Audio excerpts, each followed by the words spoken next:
good idea what's gonna. Except when I do a one-man show. If I do a one-man show and I'm doing an hour, and that's a whole different thing. Then I'll have to write bullet points. But if it's just a regular show, you just want to go with the flow because sometimes, sometimes the crowd, a bit will have to should go here, and then another bit goes there. But if you're not recording for the film or something, right. You go to a show to enjoy the spontaneity of the show. Like even when you sing and so forth, you might slide a little bit here, and all of a sudden it catches on. Like when I did your show, I didn't know what to expect. They didn't know what to expect, and I just started talking, and then I have enough. I've lived a pretty good life, so I have a lot of experiences I can draw from just talking to one person. Right. Well, once you've been doing it for long enough time, you got enough material that something's going to come out. So you hope.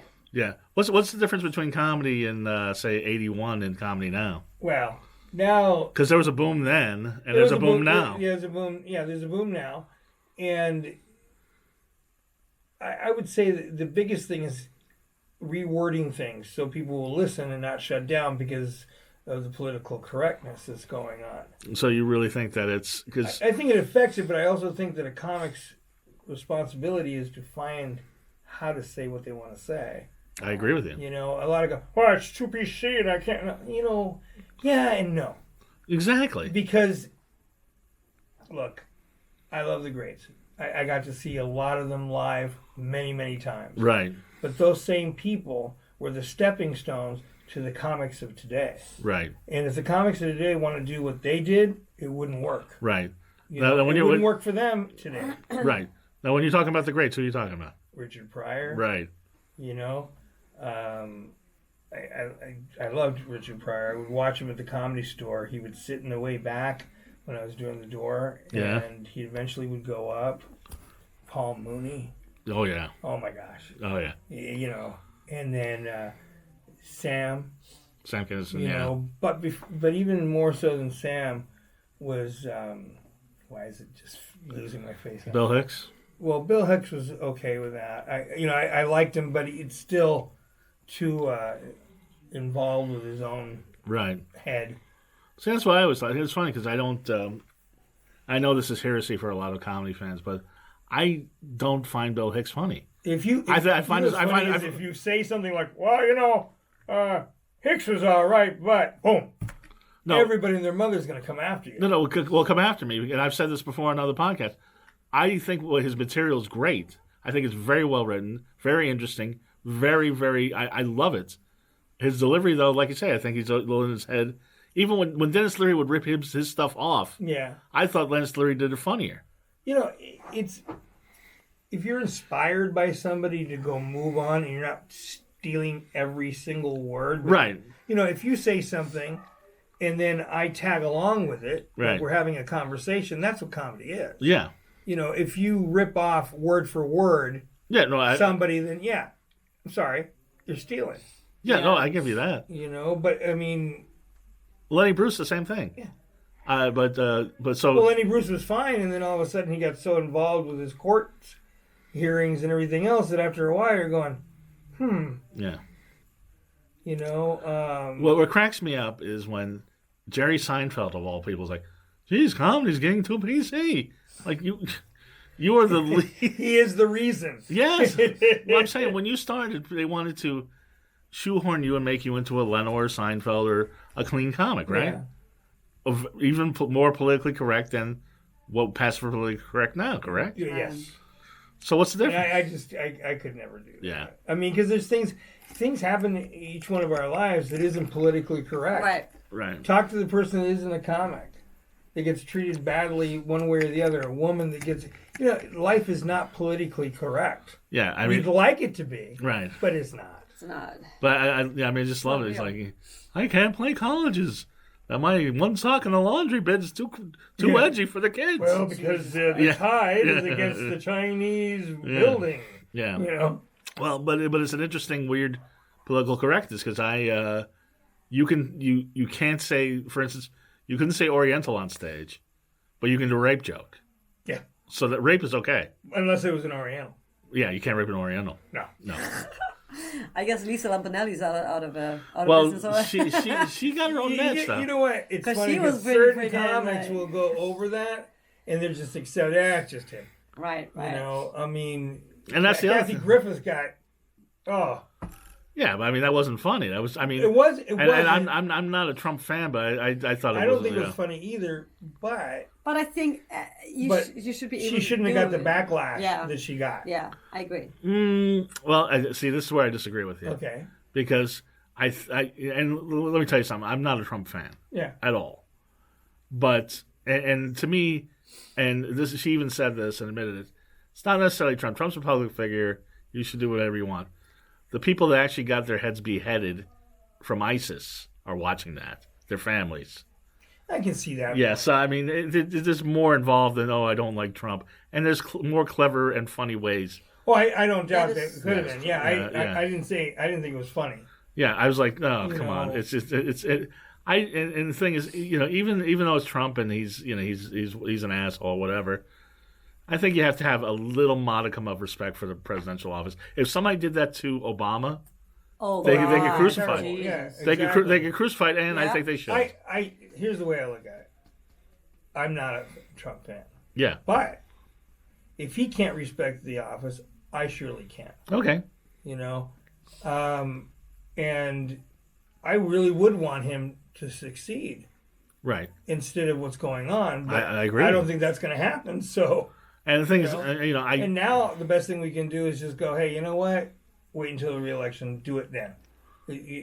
Move past this impeachment. Well, I want him out of office, but I don't necessarily want him dead or beheaded. No, That's the thing. I don't want none of that. But I want him around to stick around and see what happens. Well, I want a new president because honestly, you can't make fun of Trump because he's such a parody of himself. He makes fun of himself. I mean, well, he's just his hair's stupid, his makeup's stupid. There's no way you can make him fun. He's already a fucking buffoon. That's why I don't even. I will say things about him in a private sector, right? And my personal opinions, but on stage, why even bother anymore? But I mean, anybody who does a Trump joke, it's the same shtick. There's a comic. SNL has been doing this for so long, and it's so freaking boring. But it's nothing to do anymore. There's a comic. It's annoying. There's a comic who's very, very funny, and he's a Republican, right? And he says a few things, and you laugh at him because they're funny. Yeah. Because it's funny on both sides, okay? Sure. It is. And by the time he gets to it, he goes, oh, well. Now he tells everybody he's a Trump supporter. Well, too late. You already like me. Because you do already That's funny. Me. And he's very, very funny. And people are forgetting what funny is. Yeah. They go, oh, you can't talk about this. You can't. Funny's funny. Right. Yeah. If you make fun of a non-Trump supporter, it's just as funny if you hit the right points. Right. So, although it'd be funny if Buttigieg gets in there, because then what are you going to do?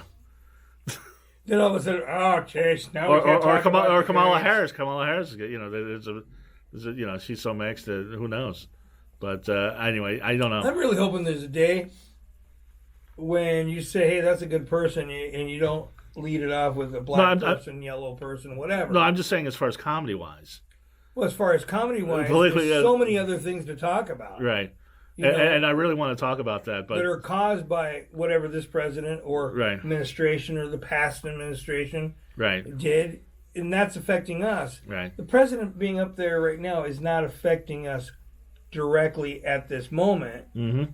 The things he's done in the past and other presidents have. That's what we should talk about. Right. Well, before I really want to get off the subject. I don't know how we got on it, but you started it. I did, and I apologize. It wasn't him. Yeah, it was him. It was him. I apologize. What chocolate pudding? No, what I've got a joke about that. A very kind of disgusting non-PC joke. What line have you crossed? What's the joke that really crossed the line that you said? Well, I have this joke about how I started smoking pot. Right. I found I do cleanouts and stuff for people, for estates. And really? Yeah, and I was cleaning out this house, and I found a bunch of child porn, and I was disgusted. Holy what am I going to do? I'm going to call the cops. But then I opened another drawer and found 2 pounds of pot. Well, hell, wait a minute. I know what I keep and what I would leave. Yeah, well, what I was doing was I smoked almost 2 pounds of pot, and found out that it takes the edge off of child porn.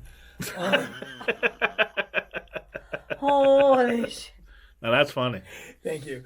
And a bunch of people looked at me and they started laughing because they realized it's a joke. People. It's a freaking joke. People need to know. Yeah. Yeah, that's one that might take a moment. It crossed a little bit. I couldn't see home plate. I'm sorry. I stepped on the punchline either. I thought you were really telling the story. Do you really clean out houses? Yes. Okay, I didn't know. No, I've been doing that for as long as I've been doing stand-up. Really? That's cool. Yeah, I raised 4 kids doing it. Wow. By myself. I mean, What other strange things have you found? Well, I do antiques and collectibles and right. classic cars and bikes, and I find them when people call me up and go, "Hey, I need a house cleaned up. There's a hoarder." I'm the guy that comes in and cleans the hoarder's home. Wow. That is so cool. It's amazing. What's the most valuable thing you found? Well, I can't tell you that because it's still litigation. But no, I found what's her name's not the ruby shoe, but I found one of Judy Garland's shoes signed to Sid, 1939. Wow. What? I still have that. I find that'll pay for your kids' college education. Huh? Oh yeah. Well, yes and no. Sometimes you find something. Oh wow, this is worth a lot. No.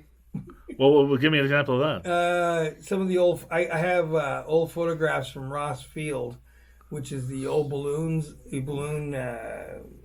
academy back in the 1915, 16. For Army and all that. And right. I sold some of that, and I thought it'd be worth a little more, but it wasn't. But it was still worth pretty good.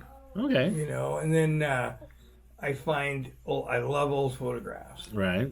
And I have a lot of every home I've ever cleaned out, no matter how clean or not, you find the porn. Yeah. Yeah, everybody's got it. Yeah. Oh my God. Really? Oh, everybody's got it. I've got some World War II World War II porn? Yes. What? Yes, but what it is, it's amazing because it's homegrown pictures of black men with white women.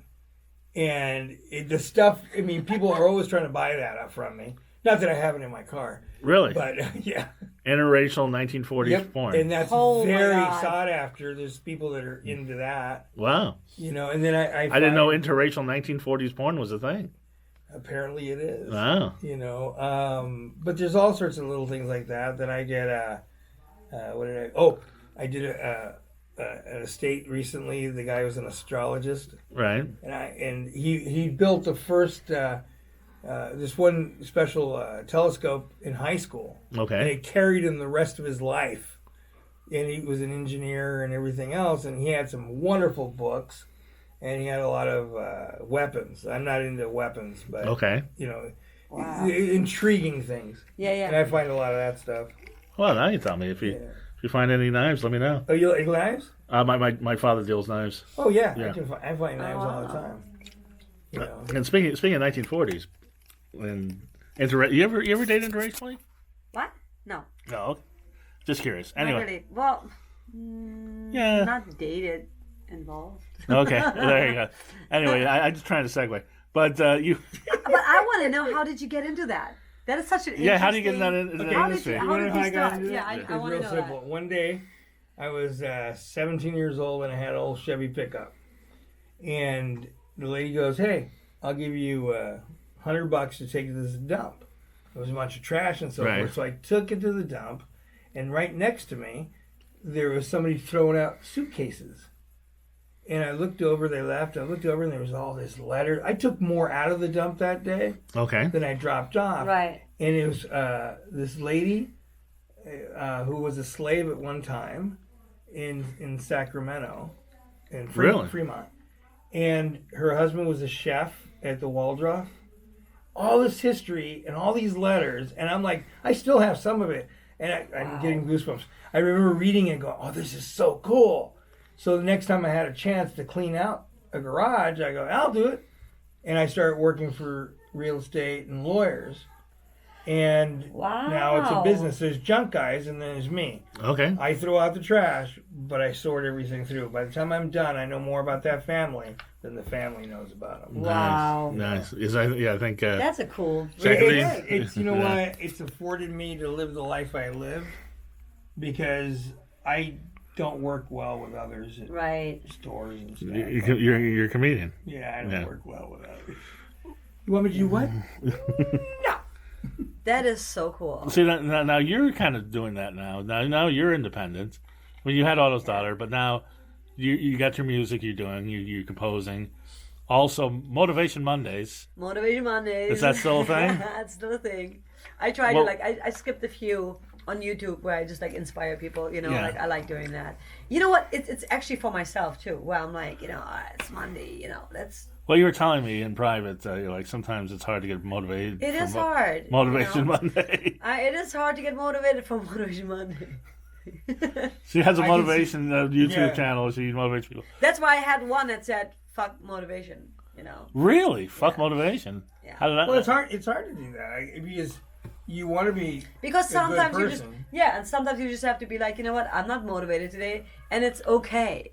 It's okay not to always be go. It's a personal day when you're not motivated. You just take it for yourself. Yeah, and I think we put so much pressure on ourselves all the time to, like, for me personally, when I'm always like, oh God, I gotta do something. I have to do so many things, and it's just overwhelming. And I went to Cancun a few weeks ago for 10 days. You didn't invite me? My wife would have had a problem. And, not really. She wouldn't like it. But no, I went to Cancun, and then I went to the Mayan ruins in Tucson. Way at the end, it's closer to Belize. And I'm driving. And the whole time I was in Mexico, I was having no problems. Oh, nice. I got back here and started twitching again. Exactly. Seriously, within 2 days, my eyes started twitching. Right. It's the LA hustle. Exactly. And I thought it was crap. Yeah. Until